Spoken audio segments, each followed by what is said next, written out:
This video should have been about how to DIY fix your leather gaming chair if it gets worn out during the years. However, after documenting myself for quite a while and after trying it on a leather chair I had in the house, it's actually gonna be about why you shouldn't do it and what you can do to fix your gaming chair for cheap and to bring it to brand new. However, it's not gonna be DIY.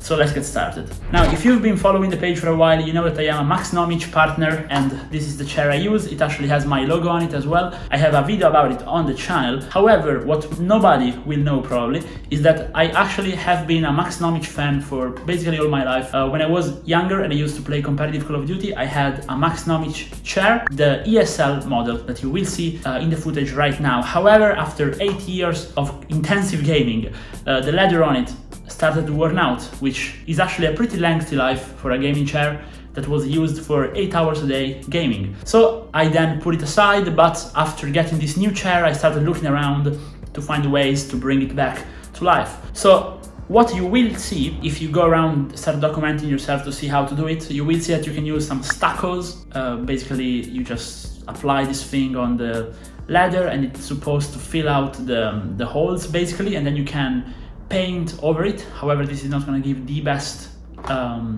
aesthetic, let's say, improvement, okay?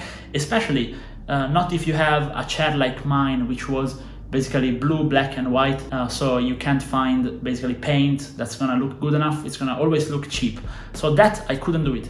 Then what they have is basically some special paints that you use to correct the seating on cars with leather interiors. So it should be high-grade automotive products. So I bought a tube. Now I don't have the footage, but I tried to do it in an old leather chair, black leather chair we had in the house, and it came out terribly. You could just see the stain basically of where I did it.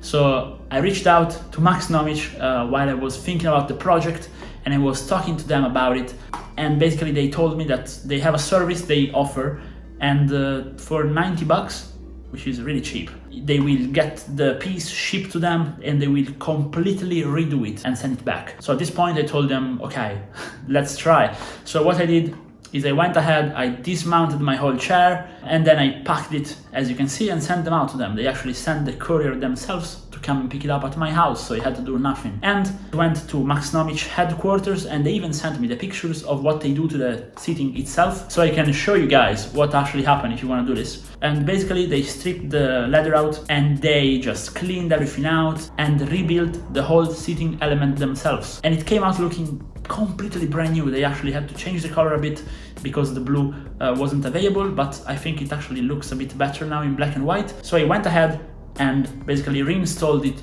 on my chair just straight away. And it was really simple. It cost just 90 bucks, and I basically now have a 400 euros gaming chair that's brand new again, if not for the armrests, because the armrests were still damaged. Now this is something you can DIY because they actually sell the replacement part. So I actually told them about the armrests as well, and they sent out new one, and I just replaced them. And those as well, I think they're relatively cheap. If you just buy the plastic bits, it can cost just like 10 to 20 bucks. And we mount them back, and the chair is now looking like this. And I now have my old chair back, which is very nice because, again, it's a very good chair, very comfortable, but I was also very attached to it emotionally, so I'm very glad to be able to have it around the house again, to be able to use it. So in case you want to DIY your gaming chair to fix the leather where it's broken, don't do it. If you have a Maxnomic chair, you can just send it back. But if you don't have a Maxnomic chair, and if you have like an off-brand or different chair, I think the best way is to have a professional do it for you, because it will come out brand new. The issue with DIY methods is they don't last long, and unless you're very good, they don't look as good. And I consider myself to be pretty good in DIY. I mean, I work on my own car. I renovated the garage, the studio which we film all the videos. You can go check it out. I just did it alone with my girlfriend. So I think I am pretty good with it. And again, I build computers, but this thing, leave it to professionals. So guys, if this was helpful, even just to save you time, please drop a like and a sub, and stay tuned for more content about anything gaming related, but especially used PC hardware. So see you in the next one, guys. Bye.